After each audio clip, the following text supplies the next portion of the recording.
Bonjour à tous et à toutes et bienvenue dans Une image mille mots, le podcast qui dépoussière l'art médiéval et célèbre les artisans qui transforment la matière en histoire. Pour ce cinquième épisode, nous allons plus particulièrement dépoussiérer vos livres. En effet, aujourd'hui, une nouvelle invitée, une nouvelle image. On espère que l'épisode va vous plaire. Ça commence maintenant. Salut Manon, ça va? Salut Julie, oui, ça va très bien et toi?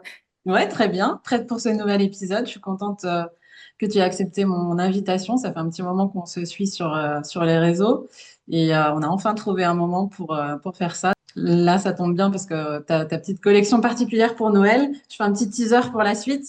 Euh, pour garder les gens en haleine. Restez bien sur l'épisode. Vous allez peut-être trouver vos cadeaux de Noël pour cette année si c'est pas encore fait. Donc, vas-y, dis-nous ce que tu fais, ton métier et puis l'image que tu as choisie. Oui. Alors du coup, d'abord merci Julie pour ton invitation et d'avoir pensé à un moment en particulier pour mettre en avant mon travail artisanal et mon univers. Et aussi, je voudrais te dire merci de façon générale pour ton approche et ta démarche en fait, parce que je trouve ça Ouais. super chouette de mettre en avant à la fois des artistes. Du coup, dans la première saison, et des artisans là, parce que finalement les deux univers sont un peu liés, et je trouve ça chouette de pouvoir faire découvrir ces métiers-là. Même moi, j'en ai découvert que je connaissais pas forcément en fait. Et c'est parce que c'est vrai que ce sont souvent des métiers qui restent un peu dans l'ombre et ou qu'on connaît pas en fait parce qu'on n'en entend pas forcément parler. Et c'est vrai que je trouve ça chouette comme démarche aussi de pouvoir essayer de faire connaître un peu au grand public tous ces univers-là artistiques. En Ah fait, bah c'est gentil. C'est gentil, ouais. C'est vrai que c'est pas, je suis pas du tout artisane et pas du tout dans l'artisanat médiéval. Et c'est vrai que j'ai vraiment pris cette niche parce que je trouve que c'est des métiers magnifiques. Et oui, comme tu as regardé un peu la première saison, voilà, mon but c'est vraiment d'amener plus d'art dans la vie des gens. Donc, mm. je suis contente que ça fasse une aficionados de plus. Ouais, c'est ça. Mais en fait, même, c'est ce que je veux dire, c'est que même des personnes qui font partie des métiers un peu, des métiers d'art, des métiers artistiques, en fait, même nous, ça nous permet de découvrir aussi d'autres niches qu'on connaît pas forcément, parce que c'est vrai que on est un peu spécialisé dans un domaine, mais ça nous permet aussi de balayer un peu le reste. Et c'est vrai que, enfin, moi perso, j'ai découvert aussi des gens et leur travail et tout, et j'ai trouvé ça super cool. Donc Oui, bien sûr. voilà. En plus, comme on est tous des artistes, ça permet d'avoir de nouvelles influences, de nouvelles idées. Ouais. On est tous, contrairement à des gens non artistes, on est plus à l'affût de ça, d'influence. Donc, c'est Mm, aussi pour ça que je le fais, parce que moi, ça me stimule aussi dans mon propre travail de découvrir de nouvelles approches. Et puis, c'est un côté rassurant aussi, où on se rend compte qu'on a un peu tous les mêmes problèmes. Bah, écoute, je suis contente que ça te plaise. Tu vas pouvoir donner la même impression à quelqu'un d'autre alors. Je croise les doigts, peut-être. Mais non. Alors, Et dis-nous, c'est quoi ton oui, métier? Parce que du coup, on fait trop de suspense. oui. On a parlé Du de... coup, moi, je suis relieur et c'est vrai que la reliure, c'est déjà un terme que les gens connaissent pas forcément tous. C'est du coup le travail sur les livres. Euh, et ça peut aussi se travailler sur des livres contemporains en fait qui sont édités encore aujourd'hui. Il faut juste que le livre soit broché. Donc en fait, quand on l'ouvre, on voit une toute petite couture. Alors c'est fait à la machine, c'est fait de manière industrielle évidemment, mais à partir de ça, en fait, les pages elles sont pliées en deux et ça nous permet ensuite nous, alors faut qu'on coupe la couture industrielle, on va dire, mais de refaire une couture et de faire ensuite une couverture solide au livre pour qu'il soit vraiment résistant et éviter les couvertures soit qui se décrochent complètement, qui se cornent, etc. Et ça fait à la fois un travail esthétique, en fait, ça rend le livre plus beau, Oui, bien sûr. je trouve personnellement. Et en même temps, ça a aussi une utilité pour que, de toute façon, le but premier de la reliure, c'est que le livre puisse traverser les siècles, en fait. Et déjà à l'époque médiévale, c'était aussi comme ça. Alors, les structures, elles ont un peu évolué. Les techniques en soi n'ont pas énormément changé. L'outillage n'a pas vraiment changé. Mais il y a différents types de reliures qui existent. Et c'est vrai que le but premier, c'est de pouvoir préserver ce qui est écrit en fait. Et puis, à l'époque, évidemment, du Moyen Âge, c'était même calligraphie à la main, etc. Il n'y avait pas encore l'imprimerie. Donc, c'est vrai que c'était encore plus précieux parce que tout ce qui était écrit était hyper rare. Et la preuve aujourd'hui, c'est que dans plein de musées, dans plein de vieilles bibliothèques, on, on a pu préserver en fait des ouvrages qui datent de super longtemps et qui n'ont quasiment pas bougé.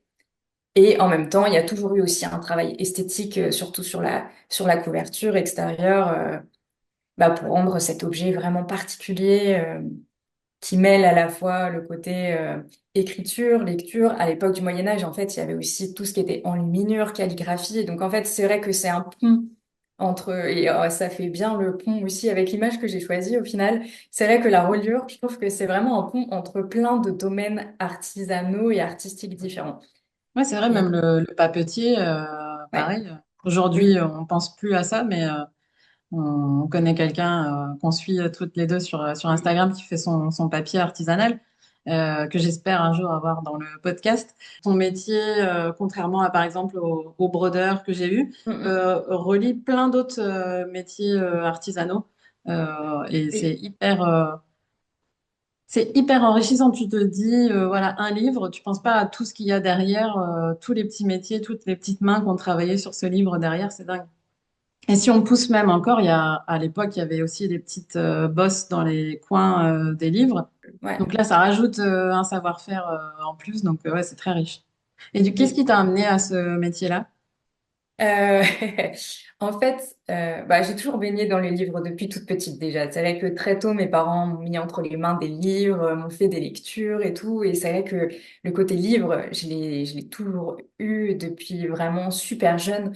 Et dans l'appartement où je vivais avec mes parents quand j'étais petite, dans ma chambre, ma chambre était très grande par rapport au reste de l'appart en fait. Et mon grand-père m'avait construit une grande bibliothèque avec plein d'étagères et du coup c'est moi qui avais un peu la bibliothèque de la maison et il y avait tous mes livres d'enfants mais il y avait aussi des livres de mes parents et c'est vrai que j'ai vécu un peu avec la bibliothèque toutes mes années d'enfance, d'adolescence et tout et j'ai toujours aimé lire, j'ai toujours aimé écrire aussi un peu même si je suis plus lecture qu'écriture et après pendant mes études après le bac, j'ai fait un bac scientifique en fait, et je me suis rendu compte en terminale que le côté littéraire me manquait en fait. Ah Vraiment, oui, c'est ce que j'allais dire. j'adore les sciences, tu vois, mais J'étais il y étonnée a aussi ce que... côté en France, pardon, je te coupe, mais où Ouais, tout est un peu compartimenté aussi. Donc soit on ouais, fait ouais. des sciences, soit on fait de la littérature, soit on fait de l'éco, et c'est vrai que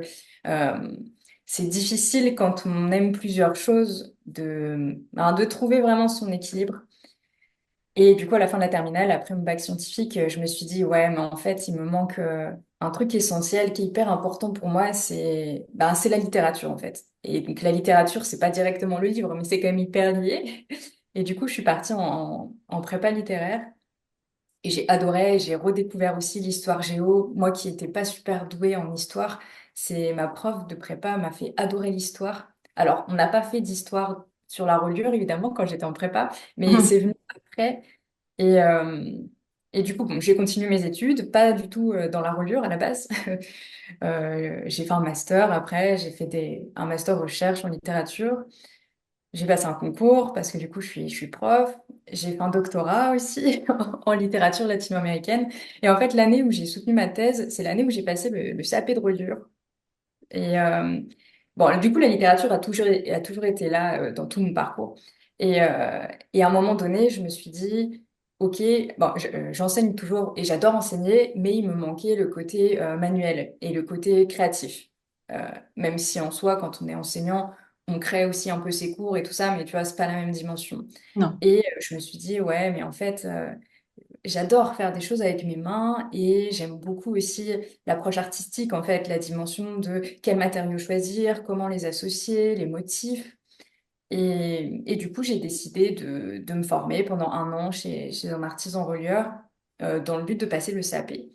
Et du coup, je l'ai passé en 2024, donc c'est récent, hein, tu vois. Et, Et voilà, et je l'ai eu du premier coup, donc j'étais super contente. Et cette année-là, j'ai pu faire un peu d'histoire aussi, d'histoire de la reliure, justement, depuis l'époque médiévale jusqu'à maintenant. Et c'est hyper passionnant parce qu'en plus, chaque siècle a ses spécificités, a ses artistes relieurs aussi.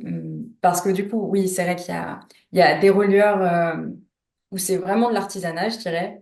Et il y a vraiment la reliure d'art, où là, il y a Ok, vraiment on va dire, il y a la reliure traditionnelle et classique. Alors, oui, il y a évidemment, il y a des associations artistiques aussi sur la couverture, quoi choisir, etc. Mais il y a vraiment des relieurs d'art qui vont réfléchir sur des nouvelles structures de livres, et même, finalement, ça relie un peu l'architecture au final, parce que c'est l'architecture du livre, tu vois. ok. Et qui vont vraiment créer des trucs enfin, incroyables, même au niveau visuel et tout ça, des structures euh, avec ou sans collage, avec des coutures qui vont être apparentes, qui vont être cachées, et qui vont vraiment faire un travail même beaucoup plus poussé au niveau des matériaux utilisés ou au niveau des décors qui vont être sur les livres. Et c'est vrai il y a vraiment des relieurs d'art, pour le coup, qui sont reconnus, je pense.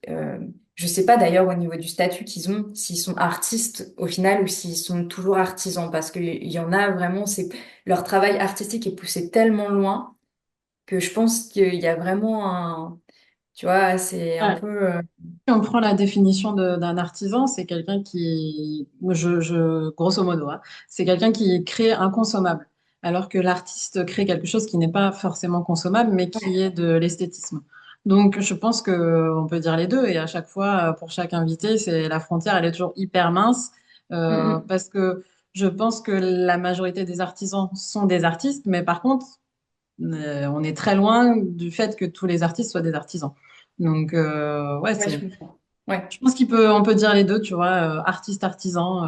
Je pense pas qu'on puisse être artisan sans avoir un petit côté artiste. Enfin, après, ça dépend aussi, parce que mais là, je parle vraiment de tout ce qui est métier ancien, Ouais. parce que ça revient pas forcément pour une nécessité, mais ça revient pour créer quelque chose de beau, justement. C'est-à-dire que tous Mm, ces métiers qui reviennent, le relieur, le brodeur, le vitrailliste, etc., ils reviennent pas parce qu'on a besoin vraiment de leur technicité. Enfin, si aussi, mais ils reviennent surtout parce que je pense que les gens sont plus à la recherche de beauté, ouais. de beaux produits. On a passé un peu l'ère industrielle, c'est bon, on en a un peu marre des choses Ouais, c'est ce lisses que j'allais et dire. Mais lisse et c'est vrai. carré. Donc, je pense que tous ces artisans, ils sont revenus vraiment en tant qu'artistes plus qu'en tant qu'artisans. Parce que si on prend un artisan, mon père était artisan, il était peintre en bâtiment, tu vois. Bon, bah, il est Mm, artisan, mais peintre en bâtiment, clairement. Et puis lui, dans son cas, très peu de fibres artistiques, même si j'en mm. ai plein dans ma famille, mais lui, non, pas forcément. Donc ouais, je pense que c'est là où est la différence aujourd'hui entre l'artisanat. Et je pense que c'est là où on devrait plus faire de distinction plutôt qu'entre artistes et artisans. Mais aujourd'hui, dans les artisans, entre ceux que j'ai dans mon podcast et les artisans comme mon papa, pour moi, il devrait y avoir un autre terme parce que les deux sont artisans, mais c'est pas du tout Mm. la même Ouais, je comprends approche ce en que tu veux fait. dire. Donc on va rester sur artisan artiste pour l'instant Mm, en mm, attendant de mm. trouver un meilleur mot. Mais oui, voilà. En fait, ça arrivait un peu tardivement, entre guillemets, pour moi, la reliure. Enfin, tardivement. Ça va, j'ai 30 ans, donc ça arrivait, j'avais 28, Oui. 29 ans, tu vois. Mais ça n'a pas été tout de suite après, Ouais, enfin, ou quand j'étais au collège ou au lycée, c'est pas forcément venu comme ça.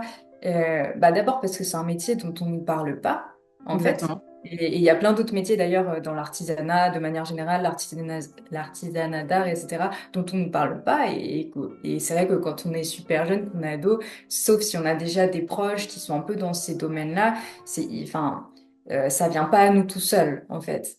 C'est nous, enfin, il faut qu'on soit dans une démarche de déjà avoir un petit peu des idées, faire des recherches pour découvrir ces milieux-là. Et c'est vrai que bah, moi, à l'époque, c'est pas ce vers quoi je m'étais tournée au départ. Et c'est pour ça que ça arrivait un petit peu après. Mais au final, je regrette pas parce que du coup, enfin, tout le parcours que j'ai fait avant m'a apporté aussi plein de choses. Bien sûr. Même, voilà, ça m'a permis de consolider ma culture littéraire aussi et tout. Et je me dis, ben, c'est pas anodin et ça me servira aussi d'une manière ou d'une autre Oui, bien dans sûr. l'article, en fait. C'est très complémentaire. C'est pas comme si tu avais fait un CAP boulangerie avant ou tu Oui, vois. oui. Les deux sont quand même très liés, quoi, parce que Mm, tu mm. as étudié les livres et maintenant comment on Je dit travaille d'ailleurs? dessus. Tu les assembles? C'est quoi le mot? Oui, ben, en fait, ben, on les relie. En fait, on dit qu'on les relie. Oui, Il y a oui, vraiment le c'est vrai. verbe relier, tu vois. Et relier un livre, c'est d'abord si on a donc on a d'abord le livre industriel, on va dire si on part sur un livre contemporain. Donc j'ai dit il faut qu'il soit broché. Ça veut dire que les pages elles sont pliées en deux. Et nous on va le débrocher en fait. Et bon, alors, il y a plein d'étapes. Je ne vais pas rentrer dans tous les détails techniques parce que, voilà. Et, mais après, nous, on va procéder, on va le recoudre, en fait, selon. euh, on va pas mettre les points de couture là où l'aiguille va passer. En fait, c'est pas n'importe où. Il y a vraiment des calculs qui sont faits selon la taille de l'ouvrage, etc. Donc, on va le recoudre. On va aussi.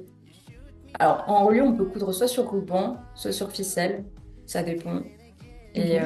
Et ensuite, le ruban ou la ficelle va passer dans le carton de couverture. Pour vraiment la technique traditionnelle, quand c'est pas un emboîtage, quand c'est vraiment une vraie reliure Oui, pour que j'allais ce te soit demander. durable et que ça dure dans le temps, en fait, on n'a pas d'un côté les pages et de l'autre la couverture qu'on vient coller ensemble. Ça existe, c'est un emboîtage, voilà. Mais c'est plus vraiment de la reliure ultra courante et un peu moins précieuse, entre guillemets, parce que ça durera un petit peu moins dans le temps. Et on a la reliure vraiment traditionnelle où là, on a d'abord, oui, on coud les pages ensemble, mais ensuite, toutes les pages, elles sont associées directement au carton de couverture, le recto et le verso, et, euh, et les ficelles sur lesquelles on a cousu ou les rubans vont venir passer dans le carton à l'intérieur, en fait. Et du coup, après, on n'a plus qu'un seul objet. On a les pages, le carton, et on viendra ajouter la couverture par-dessus tout ça. Et est-ce que la couverture, ça fait partie du métier de relieur, de créer la couverture, ou c'est encore quelqu'un d'autre qui ajoute Non, non, c'est nous Je qui parle vraiment faisons. de la création de la couverture, hein, pas de l'assemblage. Ça dépend, en fait.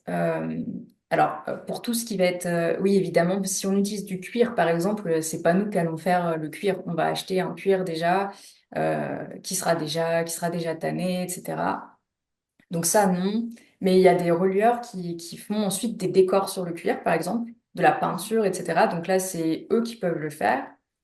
Ou alors, j'imagine que peut-être qu'il y a des artistes aussi qui proposent ce type de prestation. Je sais pas trop, en fait, ça. Mais souvent, les relieurs font directement des décors Ok. dessus. Si on utilise des toiles, c'est pareil, là, c'est pas nous qui allons coudre les toiles, etc., qu'on utilise. Donc, on les achète et ensuite, on assemble. Et pour les papiers, c'est un peu différent parce que soit on peut acheter des papiers euh, chez des artistes marbreurs, par exemple. Ok. Euh, C'est quoi un marbreur? en fait, c'est la technique traditionnelle pour décorer les papiers. Ça s'appelle les papiers marbrés. En fait, ça existe depuis super longtemps et au départ, c'était utilisé surtout pour mettre dans les fonds de tiroir ou comme papier peint. Ah, d'accord, Et ok, je vois. Ok. tu vois, il y a des Comme une petite motifs, tapisserie, ça fait en un peu fait. comme des plumes de pan, il y a des motifs. Enfin, il y a plusieurs types. Il y a des cailletés aussi, ça fait comme des petites gouttes. Et il y a il y a des artisans marbreurs qui font, c'est leur métier de faire ces papiers-là. Et parfois, les artisans relieurs sont relieurs marbreurs. Et dans ce Ok. cas-là, ils ont tout le matériel pour pouvoir le faire chez eux et ils peuvent faire leur propre papier. Ça, c'est les papiers vraiment les plus traditionnels. Mais on peut aussi faire, enfin, décorer des papiers avec, par exemple, de la peinture à la colle. Enfin, c'est assez basique, mais dans ce cas-là, c'est nous qui pouvons faire les décors qu'on veut, etc. Ça dépend vraiment, en fait, de l'approche qu'on a, des demandes éventuellement des clients ou de ce qu'on veut comme objet final. Est-ce qu'on est capable de faire le décor? En fait, c'est un peu ça la question. Est-ce qu'on est capable et est-ce qu'on a envie de faire le décor ou est-ce Mhm. que ça fait pas partie de nos compétences et dans ce cas-là, on fait appel à un autre artiste, un autre artisan qui sera capable de faire ça. Mais ça dépend aussi un peu des matériaux. Voilà, si c'est de la toile, du cuir, du papier, etc. Enfin, puis maintenant, il y a plein de choses différentes. Il y a tout ce qui est aussi bah, les faux cuirs, tu vois, Oui. qui sont issus même de matériaux. Moi, j'ai déjà utilisé ça s'appelle du cuir de pomme. C'est un Ah ouais. peu, c'est un Ok. peu étrange comme nom parce qu'au final, c'est pas vraiment du cuir, mais c'est un matériau qui ressemble un peu et qui est fait à partir de déchets de pommes. Du coup, c'est récupérer, par exemple, bah, les usines qui vont faire du jus de pomme, par exemple, s'ils n'utilisent pas bah, toutes les pelures de pommes, les pépins, les trognons, etc., c'est récupéré, c'est transformé pour faire un matériau. Je crois que ça existe aussi avec l'ananas et, euh, et je sais plus, je crois qu'il y a un autre aussi. Mais bon, voilà, ça se développe de plus en plus aussi pour le Ouais. côté un peu éco-responsable et éthique aussi, parce que c'est vrai que le cuir, c'est toujours un peu polémique. Euh, et ben, Oui. il y a des alternatives maintenant. C'est vrai qu'avec les technologies et tout ça, on peut aussi trouver des alternatives qui sont assez intéressantes. Ouais, ça, c'est un autre sujet, mais c'est vrai qu'à l'époque, c'était pas un débat, mais parce Non, que la consommation était pas la même. Je pense que, oui, c'est clair. c'est-à-dire qu'il n'y avait pas de gaspillage, c'était pas tuer pour tuer, on tue un animal, il était entièrement utilisé, si je Mm, peux mm. dire, prendre ce mot-là. Bon, est-ce que tu peux nous dire l'image que tu as choisie? Oui, du coup, c'est un tableau de Monet. C'est bah, le pont japonais, en fait, de Giverny. Et, et j'ai choisi ce tableau parce que enfin, Monet, c'est un artiste que j'adore, en fait, depuis très longtemps. Et Giverny en particulier, c'est un lieu qui m'inspire énormément. Si vous connaissez pas, si les auditeurs ne connaissent pas Giverny, je vous conseille vraiment d'y faire un tour parce que du coup, il y a sa maison et il y a ses jardins. Et je trouve que c'est vraiment un lieu incroyable. Aussi bien du point de vue visuel que le côté nature qui est hyper présent et qui est à la fois hyper pensé et organisé parce qu'il l'avait conçu comme une palette de peinture en fait pour faire une palette de couleurs et en même temps il y a un côté sauvage, enfin c'est un peu contradictoire mais il y a le Ouais, côté où il a réfléchi à tout, comment l'organiser, comment associer les couleurs des fleurs entre elles et en même temps ça reste assez naturel dans quand on passe dans les allées, etc. C'est pas tout taillé comme les jardins à la française. Et on a l'impression d'être dans un lieu quand même un petit peu sauvage, entre guillemets, et naturel. ouais, exactement. J'ai appris ça cette semaine. J'écoute les grosses têtes sur RTL.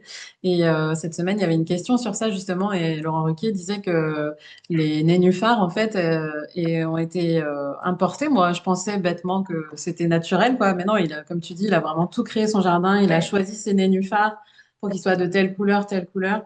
D'ailleurs, on n'a pas précisé le nom, mais c'est parce qu'il y en a plusieurs des tableaux de Monet avec des nénuphars. Donc le tien, c'est en particulier, je vais le montrer, c'est le bassin aux nymphéas ou des nymphéas, je ouais, ne c'est sais ça. plus. Et comme tu disais tout à l'heure, voilà, il y a ce petit pont, le bassin au premier plan, et puis derrière, quelque chose qui fait penser à des saule-pleureurs peut-être, ou Oui. quelque chose comme ça. Euh, Mm. donc au-delà du côté esthétique, évident pour moi aussi, pourquoi tu as choisi cette image par rapport à ton travail? Est-ce que c'est une image qui t'a influencé et qui t'influence encore dans ce que tu fais? Bah, en fait, la nature, c'est vraiment...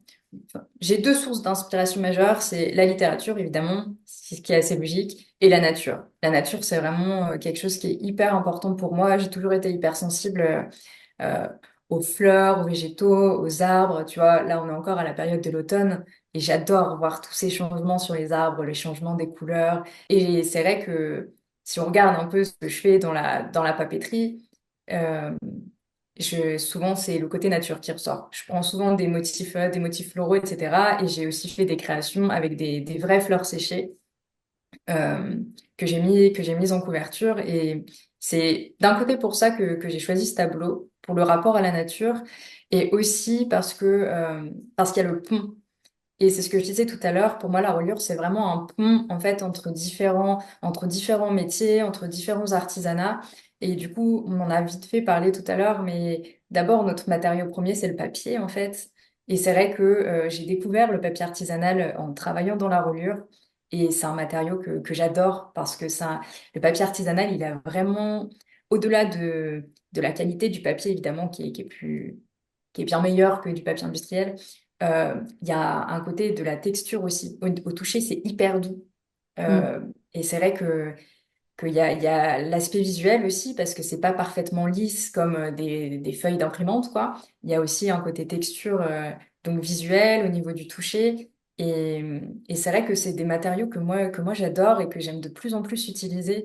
Et il y a plein de papetiers aussi maintenant qui font des pâtes à papier où ils incluent aussi des végétaux dedans, des feuilles de fougère ou des pétales de fleurs et tout ça. Et c'est vrai que ça rend, enfin, moi je suis hyper fan, mais On a presque plus envie d'écrire dessus tellement, ouais, tellement c'est c'est vrai. apprécié. Oui, oui, c'est vrai. Ça rend vraiment la feuille unique. Et puis, bon, de toute façon, c'est de l'artisanat, donc chaque feuille est unique. Mais c'est vrai que quand il y a des inclusions dedans, c'est encore plus particulier parce que du coup, les fleurs, par exemple, elles tombent à des endroits différents. Donc, chaque feuille sera vraiment hyper particulière. Et je travaille beaucoup avec, du coup, le côté un peu éco-responsable, faire attention aussi à sa consommation et tout ça, c'est quelque chose qui est hyper important pour moi. Et quand je travaille avec du papier artisanal, je travaille surtout avec du papier breton parce que du coup, je suis basée en Bretagne. Et, euh, et le papetier avec qui je travaille, lui, son inclusion de prédilection, c'est les algues. En fait, il est dans le Ah, Finistère. génial. Et, euh, et c'est vrai qu'il ramasse lui-même ses algues sur les plages et tout ça, et il en inclut dans ses feuilles de papier. Et il fait plein d'expérimentations autour de ça. Et c'est vrai que en fait, le papier artisanal, on peut s'en servir aussi bien en papier à l'intérieur des pages. Et je m'en suis déjà servi aussi en couverture, en fait, Ok. où, euh, où j'ai recouvert le carton de papier artisanal. Et là, notamment, il y a pas longtemps, j'ai fait un énorme carnet avec un papier artisanal où dedans, il y avait une inclusion de plumes de paon. Et, euh, et Je du crois que je coup, l'ai vu, c'est vrai. c'est le carnet à dessin, c'est ça? Ouais, c'est le carnet, ouais. C'était un hommage un peu à Jane Austen parce que ça va être les 250 ans de son anniversaire là au mois de décembre. Et c'était un clin d'œil à Orgueil et Préjugés en fait. Et du coup, c'est vrai que la plume de Ponce allait assez bien avec ce livre-là. Et c'est assez incroyable quand j'avais vu évidemment avant de commander le papier des photos de ce papier. Et c'est vrai que quand on l'a entre les mains, on a la plume vraiment qui est à l'intérieur de la feuille, qui est prisonnière, mais on voit quand même, c'est vrai qu'une plume de panse, c'est un peu impressionnant quand même avec les couleurs, les motifs et Hmm. tout ça.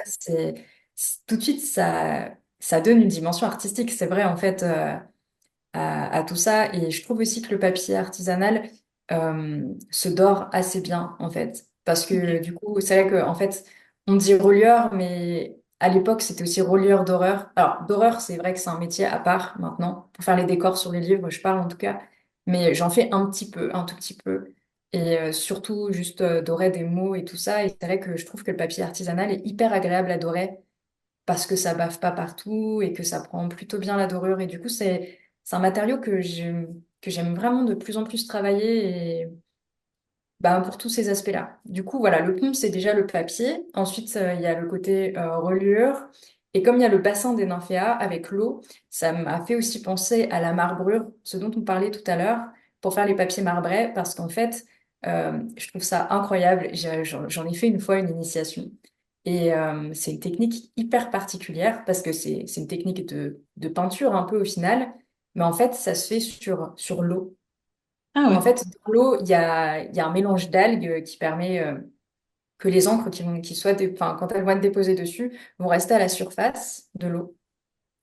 Et donc, l'artiste marbreur vient faire les motifs directement sur l'eau, etc. Donc, c'est hyper mouvant, hein. Il faut avoir une technique et un entraînement, je pense, de longues années pour que ça puisse rendre vraiment quelque chose de, qui soit vraiment Que ce utilisable, soit quoi, et que net, ça fasse ouais. pas tout barbouiller. Mais du coup, les nymphéas, ça m'a fait aussi penser à ça, parce qu'en fait, toutes ces petites fleurs qu'on a sur l'eau, c'est un peu comme toutes ces taches d'encre qu'on a dans la mare, enfin, pour faire le papier marbré, où on vient déposer les encres à la surface de l'eau. Et une fois que toutes les encres sont déposées, on vient glisser la feuille par-dessus, et ça vient s'imprimer sur le papier, en fait. Ok. Enfin, c'est assez particulier comme technique et c'est vrai qu'on ne connaît pas trop ça. Mais c'est un domaine artistique qui est lié un petit peu à la reliure, du coup, parce que les papiers marrons sont servent en couverture ou en page de garde à l'intérieur des livres. Et voilà, le pont pour moi, c'était le côté papier artisanal, marbrure, reliure. Après, il pourrait y avoir encore plein d'autres choses, l'enluminure, la calligraphie pour l'intérieur, tout le travail du cuir aussi, parce que on peut aussi s'en servir pour la reliure. Mais du coup, pour moi, j'ai choisi ce tableau parce qu'en fait, la reliure, c'est vraiment le pont entre plein d'arts et plein de techniques différentes. En Voilà. plus, la technique de Monet impressionniste, ça fait penser justement à ces tapisseries dont tu parles, le fait que ce soit pas des traits bien Oui, oui, c'est vrai. bien Oui. définis, etc. Ça donne cette impression aussi un petit peu. de marbrure, comme tu dis. Donc, ça collait pile poil. Et du coup, cette image de Claude Monet, si c'était une reliure, quelle reliure ce serait? C'était une reliure. C'est pas facile comme question, hein.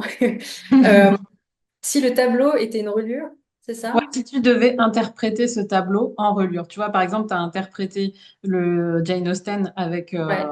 le papier et la plume de pan. Donc, si Mm, tu devais mm. interpréter ce tableau en reliure, comment tu la ferais?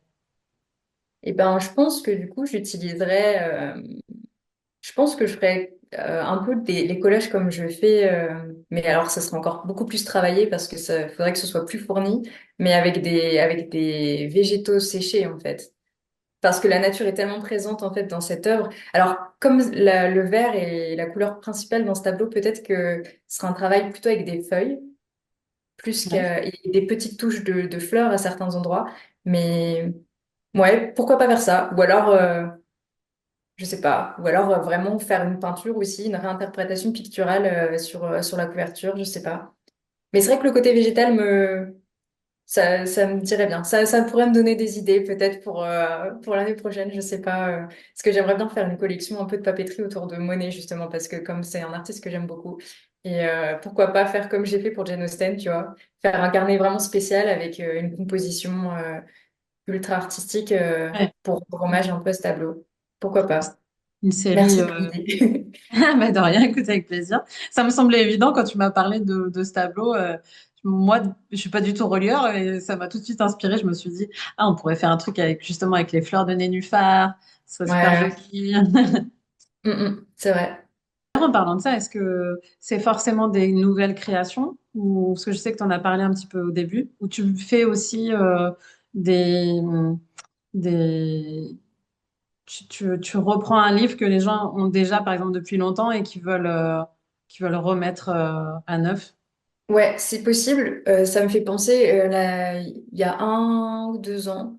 Ma maman, elle avait une amie qui était d'origine portugaise, justement, en fait. Sa maman était portugaise et tout ça, et elle avait hérité de sa maman d'une petite Bible qui Ok. était dans un état hyper... la couverture était complètement décrochée, les pages étaient un petit peu aussi, elles tenaient plus vraiment entre elles, mais elle y tenait beaucoup parce que à l'intérieur, sa maman, elle avait laissé des mots, et elle avait fait des petits dessins à certains endroits et tout, et du coup, ben... Alors, je sais pas trop de quand elle datait, euh, du siècle dernier, je pense. Elle n'était pas archi vieille, mais du coup, j'ai pu lui refaire une nouvelle couverture, en fait, et relier à nouveau les pages et tout ça. Elle était hyper contente de pouvoir récupérer cet objet, du coup. Donc oui, c'est possible de travailler sur des livres anciens et s'ils sont pas trop abîmés, parce qu'il y a aussi un autre métier encore qui est encore lié à la reliure, mais c'est les restaurateurs. Il Ok. y en a qui sont relieurs, mais qui sont spécialisés dans la restauration des livres. Et donc là, effectivement, ils vont travailler plutôt sur des livres, sur des manuscrits, même en fait de l'époque du Moyen Âge, par exemple, ou des siècles un petit peu qui ont suivi, où là, ils vont pas refaire la couverture, mais ils vont restaurer une couverture qui est abîmée, par exemple. De ce que j'ai vu de ton travail sur les réseaux sociaux, pour l'instant, tu es plus dans la création, alors que là, un restaurateur, il est moins dans le côté artistique parce qu'il doit suivre un cahier des charges. Alors que toi, tu es Oui, beaucoup plus dans la exactement ça. création, Oui, tu fais tes propres carnets, etc. Donc, ouais. quand il y a une demande d'un client, c'est pas du tout le même travail. Et du coup, il doit y Non, avoir une pression. Il y a pas de valeur monétaire, mais la valeur sentimentale, ouais, elle c'est est ça. énorme. Donc, Ouais. faut pas se planter, quoi. Non, non, c'est clair. C'est des objets un peu sacrés, entre guillemets, tu vois. Parce que pour les personnes qui nous confient un livre, c'est quelque chose qui représente beaucoup à leurs yeux. Et donc, c'est vrai qu'il faut en prendre soin, il faut faire attention. Donc, il y a ce côté de l'histoire derrière et des émotions et tout ça. C'est vrai que le côté émotion, c'est un truc qui est hyper important dans mon travail. Et j'essaye toujours de... Enfin, un de mes objectifs, même... Pourquoi j'ai fait aussi toute une partie papeterie et j'ai commencé par ça, c'est pour essayer de montrer aux gens qu'au final, la reliure, où c'est un métier où, dans l'imaginaire collectif, on se dit un relieur, c'est forcément une personne un peu vieille qui bosse dans un atelier tout noir, tu vois, qui est enfermée et qui bosse que sur des vieux trucs. Et en fait, c'est aussi pour dépoussiérer un peu cette image-là. Et non, en fait, c'est aussi possible de faire de la reliure dans d'autres contextes et pour des choses aussi du quotidien. Et même pour un livre qui, en soi, c'est pas un livre de collection, mais s'il est important pour nous, ou un livre qui est important pour quelqu'un qu'on connaît, ça peut être un super cadeau aussi hyper personnel, justement, de dire, ah bah c'est ton livre préféré, ben tu vois, du coup, j'ai demandé qu'on en fasse une couverture un peu spéciale et tout ça, il est relié et la personne, forcément, ça va la toucher beaucoup. Presque intime, en fait. Ouais, Tu rentres vraiment dans l'intimité un peu des gens parce que ouais, c'est ça. Et c'est pas puis des là, tu peux objets. pas te rater, hein. Enfin, en fait, si tu as raté une étape, chaque étape est importante en reliure. Donc, si tu rates un truc au début, ça va se voir à la fin, de toute façon. Ah, ok. Tu peux pas Ouais. rattraper. Non, enfin, faut rattraper tout de suite si c'est possible, mais il faut pas attendre après, ce sera trop tard. Et si les cartons sont pas coupés droit, ben en fait le livre il tiendra pas debout par exemple. Et en fait ben non mais en fait ça se joue vraiment au millimètre et au même au demi-millimètre, c'est hyper précis. Et c'est de là que tu vois, je me dis ben en fait mon côté scientifique de quand j'étais plus jeune, il ressort Oui, aussi tu vois dans pour les les calculs calculs, de ouais. mathématiques, de géométrie et tout. C'est pour ça que tout a un lien au final, tu vois, j'ai fait des études un peu scientifiques après littéraires, mais en fait, tout se recoupe dans la reliure. Et c'est ça que j'aime bien. C'est que ça me permet ouais, de faire un pont aussi encore entre les facettes un peu de ma personnalité. Combien de temps à peu près ça te prend de faire une de tes créations, par exemple les carnets que tu vends, et par exemple ça, la petite Bible? Ça dépend des techniques que j'utilise. Les techniques les plus simples en papeterie, par exemple, où il n'y a pas de couverture rigide et tout ça, euh, je vais mettre 45 minutes, 1 heure pour faire un Ah ouais, carnet. ah ouais, d'accord, je pensais que c'était beaucoup plus long. Après, si je travaille vraiment sur des emboîtages, où là, il y aura quand même une couverture solide et tout ça, ça me prend au moins 2 heures quand même. Parce Ok, que voilà, je fais quand même, il y a quand même la couture. Enfin, déjà, les pages aussi, on a des pages, on a des grandes pages, il faut qu'on les plie, qu'on les recoupe ensuite, etc., qu'on les couse, qu'on fasse, voilà, tout le travail de couverture. Donc, ouais, je dirais 2, 3 heures pour ça, en général. Et après, pour relire vraiment, enfin, pour relier, pardon, pas relire, pour relire un livre de façon vraiment avec la technique traditionnelle où les ficelles vont passer dans le carton et tout, ça prend à peu près 8 heures, je pense. Sans ok. compter les temps de séchage, parce qu'il y a toujours il y a des temps aussi où tout va être mis sous presse, il faut que ça soit vraiment bien aplati et tout ça. Donc ça, évidemment, je le compte pas. Et il y a des temps de séchage aussi où c'est un peu long. Donc ça se fait de toute façon sur plusieurs jours. C'est pas possible autrement, on n'a pas le choix. Parce qu'entre les Ok. temps de pause sous presse, les temps de séchage, plus le travail que nous, on doit faire, euh, c'est étalé, euh, c'est étalé ouais, sur plusieurs jours. Mm. Ok. Bon, bah écoute, pour finir cet épisode, est-ce que tu as une actualité dont tu veux nous parler ou nous présenter un petit peu ton travail, où est-ce qu'on peut te retrouver et préparer nos cadeaux de Noël? Alors, où est-ce qu'on peut me retrouver déjà? Je dirais 2 endroits, principalement sur Instagram. Et j'ai un site internet aussi, mecompagnie.fr, où du coup, dessus, j'ai une partie boutique en ligne, j'ai une partie prestations personnalisées, où on peut me contacter directement. Et on n'en a pas parlé, mais aussi je fais des... Enfin, c'est tout récent en même temps. J'ai décidé de développer une partie de prestations pour les mariages, en fait, avec des livres d'or et puis plein d'autres choses que j'ai déclinées. Et pour les mariages, j'utilise que du papier artisanal, en fait. C'est aussi comme ça que je développe ma technique avec ça. Ben, c'est une façon de marquer les choses avec des beaux matériaux aussi et pas juste avoir, bah oui, un carnet qu'on va acheter n'importe où et qui au final va pas forcément durer dans le temps et qui sera pas non plus personnalisé et à l'image des émotions qu'on veut transmettre. Et sur la couverture, comme je dore livre d'or et je peux dorer les initiales par exemple et tout ça, je le fais vraiment selon la technique traditionnelle de la dorure. Donc avec un outil qui s'appelle un composteur, on vient mettre les lettres dedans, on le fait chauffer et à main levée, on vient vraiment enfin, mettre la marque en fait sur le papier ou sur la toile. Et Est-ce oui, que et donc sinon comme projet là normalement lundi, j'ai travaillé avec une illustratrice. En fait, c'est ça aussi la reliure me permet de travailler aussi avec d'autres types d'artistes. Pour les mariages, par exemple, je travaille avec une sérigraphe aussi, qui est en Ok. Bretagne. Et bah, elle fait que de la sérigraphie pour faire toute la déco de mariage. Et c'est moi qui lui fais ses livres d'or, par exemple. Et donc là, pour la papeterie du quotidien, entre guillemets, on va dire, j'ai travaillé avec une illustratrice qui est hyper... Enfin, son petit monde à elle, son univers, c'est vraiment la littérature aussi. Donc en fait, ça se répond assez bien. Et là, du coup, pour les 250 ans de Jane Austen, on a décidé de faire un carnet ensemble. Elle a fait toutes les illustrations à l'aquarelle, à la main. Ah, Et, génial. et donc, ça a fait ma page de couverture. Et donc, moi, j'ai fait un carnet. Et donc, on a fait ça en collaboration. Donc, il va sortir lundi. Et ce sera vraiment un carnet inédit en toute petite quantité. Et donc pour les amoureux de littérature, d'Angleterre et tout ça, ce sera un beau cadeau de Noël, on va dire. Mais et c'est aussi pour ça que j'ai fait cette année le grand carnet Orgueil et Préjugés avec les plumes de Pan. Et c'est vrai que c'était l'année de Jane Austen, du coup, ben, ça m'a pas mal inspiré pour faire mes créations. J'ai aussi fait une toute petite capsule de Noël, on va dire, avec des petites créations. Enfin, un de mes objectifs, comme je te disais tout à l'heure, c'était aussi de faire entrer la reliure dans le quotidien des gens et sans garder le côté un peu vieillot du métier. Et c'est pour ça aussi que j'ai développé la gamme de papeterie. Et, euh, et du coup, j'ai fait des tout mini carnets à suspendre au sapin, par exemple, où c'est des mini-livres où on peut vraiment écrire dedans.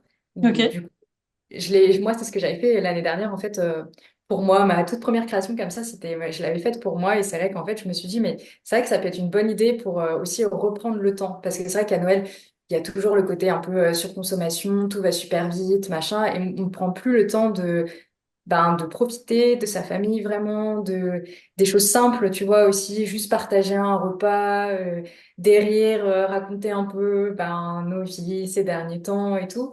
Et ces mini-livres à suspendre au sapin, c'est justement l'idée, c'est de les remplir un petit peu chaque année et de se dire peut-être, ben voilà, pour 2026, voilà ce que j'aimerais bien, par exemple. Ou alors pour dire, ben voilà, en 2025, il s'est passé ça, ça et ça. Et, euh, et c'était chouette finalement quand on prend le temps de faire un peu le bilan et voilà, ça, prendre le temps, c'est un truc qui est hyper important pour moi et dans l'artisanat de manière générale. Que je trouve génial en plus, c'est que contrairement à d'autres décos de Noël, bah, du coup, on peut les garder toute l'année parce que Ouais, c'est un super cadeau de Noël pour le sapin à offrir, etc. Mais c'est aussi un petit truc que tu peux garder, ne serait-ce que à ton rétroviseur de voiture ouais, ouais, ou c'est vrai. à ta fenêtre ou voilà, des choses comme ça. Donc, c'est moi, franchement, je vous dis, allez-y, foncez, ils sont magnifiques. Ah, mais c'est top, félicitations, c'est vraiment un super travail, surtout pour que ça fait à peine un an ou ça fait déjà un an que tu as Non, non, commencé? ça fait pas un an encore. Ok. J'ai lancé mon site internet et tout ça fin février, vraiment fin février de cette année. Ok. Donc Donc bientôt un an. c'est encore récent, ouais. Donc félicitations pour tout ce travail en si peu de temps, c'est top. Merci Julie. Eh ben écoute, c'est moi qui te remercie. J'espère que ça vous a plu à tous cet épisode, que vous avez pu découvrir plein de nouvelles choses. On est content d'avoir partagé avec vous. Si vous avez aimé tout ça, eh bien évidemment, pensez à vous abonner, à en parler autour de vous, à suivre le travail de Manon, à suivre le podcast, à liker, à commenter, tout ça, vous savez quoi, pour nous aider à continuer et à nous donner de la force tous les jours. T'en Mm. as parlé il y a pas longtemps d'ailleurs sur tes Hier. réseaux sociaux. Ouais. Voilà, quand on est entrepreneur, artiste, artisan, on a besoin de vous, pas que Mm. seulement financièrement, mais aussi pour le moral, pour nous donner de la Mm. force à continuer tous les jours. Donc, merci à tous. Et puis, en parlant de Noël, moi, je vous retrouve que l'année prochaine, parce que là, Noël, pour les artisans, c'est vraiment une période très chargée. Tout le monde en profite pour faire ses cadeaux, créer de nouvelles choses. Donc, voilà, les artisans sont très occupés à cette période. Donc, on va faire une petite pause et on se retrouvera en 2026 avec bien sûr plein d'autres épisodes et peut-être du coup ce nouveau métier que j'ai découvert de marbreur, j'espère. Mm. On verra bien ce qui va se passer l'année prochaine. Et puis, je te souhaite en tout cas de très belles fêtes à vous aussi, à tous, et plein de bonnes choses pour la suite. Merci Julie. Merci à toi, à bientôt. À bientôt.